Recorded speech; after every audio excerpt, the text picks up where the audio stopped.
go. Hey guys, my name is Jacob. I want to talk a little bit about the Galaxy Z Flip 3. It's a great phone. I mean, this guy, you know, it really checks a lot of the boxes, not all the boxes. One of the boxes it doesn't check is the battery life. It's not that great, let's be honest. Screen, beautiful, beautiful screen. I just want to talk a little bit about this phone because I know that the Galaxy Z Flip 4 is coming soon, and you guys might want to know how the Z Flip 3 held up, in case you didn't get one, or in case you're considering, perhaps, getting the Z Flip 4.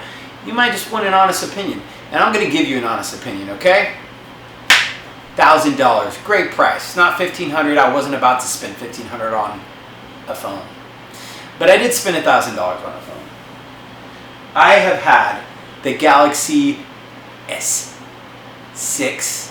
oh, the S5, the S6, the S7, the S8, the S9, the S10. I skipped the S20 because they upped the price on that. I just didn't really want that one. Got the S21.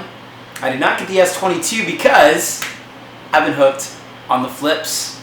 Okay, so a little bit of background though. Clearly I'm a Samsung guy. I got the Galaxy Watch 4. I had the Tab S6, which I paid it off, and I just haven't had any need to get the Tab S7 or the Tab S8. My Tab S6 is a power horse. It's a great tablet, beautiful display. I love it. And then you got the Galaxy S Book. Yes, I have another Samsung device. That's where it stops. So other than my Tab A, that still works. 2015 version. This is a great connected device too. You know, I use this a lot. It's got a great screen. It's also $1,000. Considering both these phones or both these devices, $1,000 a piece. They're great devices. I actually paid this off recently because I'm like, you know what? I'm going to keep this. I don't plan on upgrading it. Less than 2 kilograms. Great Samsung device. Great battery life too. Like 13 hours on average, pretty much. Let's talk a little bit though about what we all came for here. The Galaxy Z Flip 3. So, one thing I want to say, I've had this since pre-order. I really don't keep phones that long. Usually I get them like every 6 months until I got the Z Flip 3. And I had to put $200 down payment. I'm just like, you know what? Nothing really makes me want to upgrade. I really want to get the most out of this phone. And I'm probably going to get the Z Flip 4. So at this point, I am sticking with it. The S22 came out. It really wasn't that different than the S21, other than they put glass in the back, and I absolutely despise that. Stop putting glass on the back, Samsung and Apple. There's one more thing for us to crack. So, speaking of cracks, this is my Galaxy Z Flip 3. Actually, my second one. This is my third one, which is the one that I showed you guys earlier. The thing that's not cracked. So I do have a little bit of a skin over these. There's no skin on right there, but there's a skin right there. I did put a skin over all my cracks. I dropped it. I have thrown this on the ground. Not really thrown. It was on my lap, got out of my truck, hit the ground. Yeah, it looks terrible. You know, this is what happens. You guys want to know what it looks like? Yes, you can crack this part of the Z Flip 3. You can crack this part. In fact, there are cracks on this part. You just can't see it because the skin is covering up. Obviously, you can crack the screen. Really, the front display is pretty protected. Just with the whole folding thing, it's great. Just fingerprints. Didn't really help, but you know, front screen. And you guys might notice a little something going on right here and going on right here at the fold. This is the other con about this phone. If you're somebody that buys your phone and keeps it for 3 years, you better have insurance. You better have warranty, because these bubbles are going to drive you nuts. Know what I'm saying, son? Know what I'm Samsung? Huh. But overall, the metal body's great. I mean, I have dropped this on the sides. This actually survived many falls from my lap, getting out of my truck, before it actually cracked. It was actually a very deafening noise when it hit the ground in the garage that I was in. It just hit the ground. It was like echoed throughout the garage. It's like, yeah, that did it. Also, the skin wasn't on it. I ironically put this screen protector skin on after I cracked it just because I didn't want to cut myself. But this time I did it right. I put the skin on it before I crack it. Huh.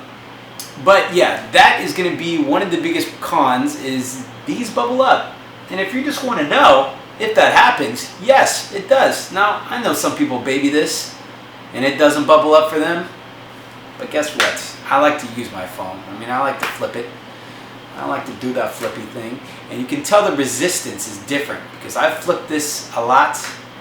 And then this is kind of, got to use a little bit more oomph.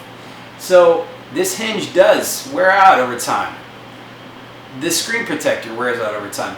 I mean, and this is a screen protector that's built in with the phone that Samsung recommends you keep on there. I actually haven't tried to pull it off. Maybe that'll be a different video. I'll pull it off to see what it looks like. But overall, great phone. Not a very good battery life. That's one thing I don't like about it. It doesn't last that long. I have to put it on power saving mode to really get my all day battery that I need. And I do stuff like emails. I do a lot of text messages. I make a lot of phone calls. Those things are what I use this phone for the most. Get online. Look at different things. Look at the weather. Like throughout the day outside, I need something that's going to stick around for a while. And this dies on me. I remember the first one that I had, it did not last through the first few days, but then I discovered power saving mode and I'm like, yeah, I just need to put this on at the beginning of the day, and it lasted me through the day. Power saving mode, FTW, baby. The outside screen is great, okay? This thing is so convenient. I mean, being able to take selfies with double tap, shoot, so great. That has been a, I got this phone, I went to a wedding, and that works great. And you can see the picture, is in high quality after that. It's pretty nice. Overall, the metal design is great. It feels premium, other than a dang glass on the back.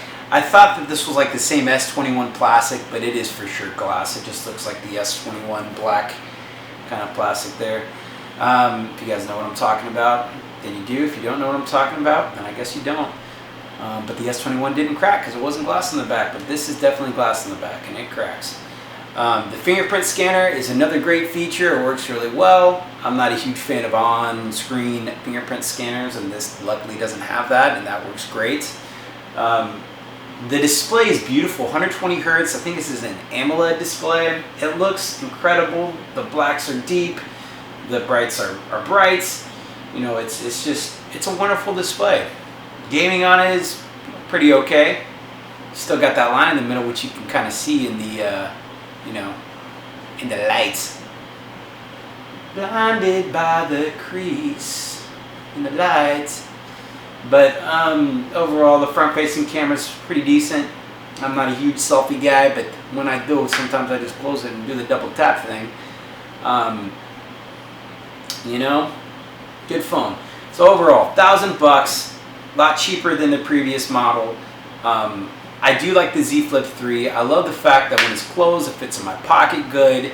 It's actually pretty protected when it's closed, and I like that too because it's pretty hard on phones. It's part of that Samsung universe.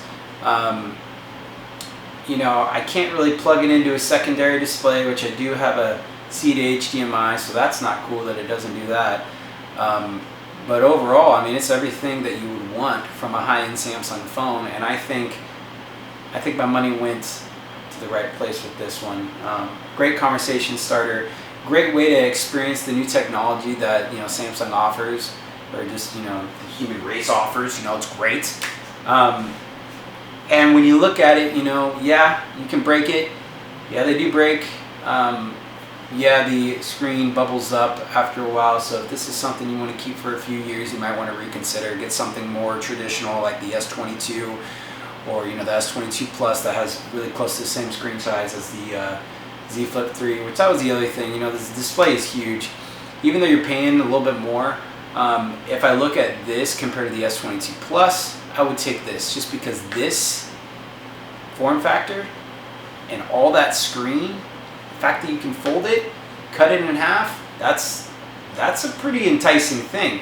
Now it's not dust resistant, which the S22 Plus is, but I will say, compare the S22 Plus, the price is the same, I would go to Z Flip all day, baby. But we're going to see what the Z Flip 4 has. If it's like this, a bigger outside screen and bigger battery and faster charging, maybe they'll even bring that display support. If I plug this into a TV or something, that'd be pretty cool. But as it stands, this is a great phone, guys. If you're thinking about getting a foldable phone, I think the Z Flip phone is a great one to get into. Samsung really makes good products. As you can tell, the S6 is still holding up great. My Galaxy S Book is holding up great. The watch is pretty good. This has battery life problems too, but I did get the smaller version. But overall, really good devices. I'm going to be getting the Z Flip 4, and I'll probably do a comparison video. It's the first video I've done in a very long time. I tell you what, throw me up a like. Why not? I'd love to kind of get to people, and hopefully, some people check it out, because the Z Flip 4 is coming, and the Z Flip 3, it did its job. All right, guys, have a good one. Until next time.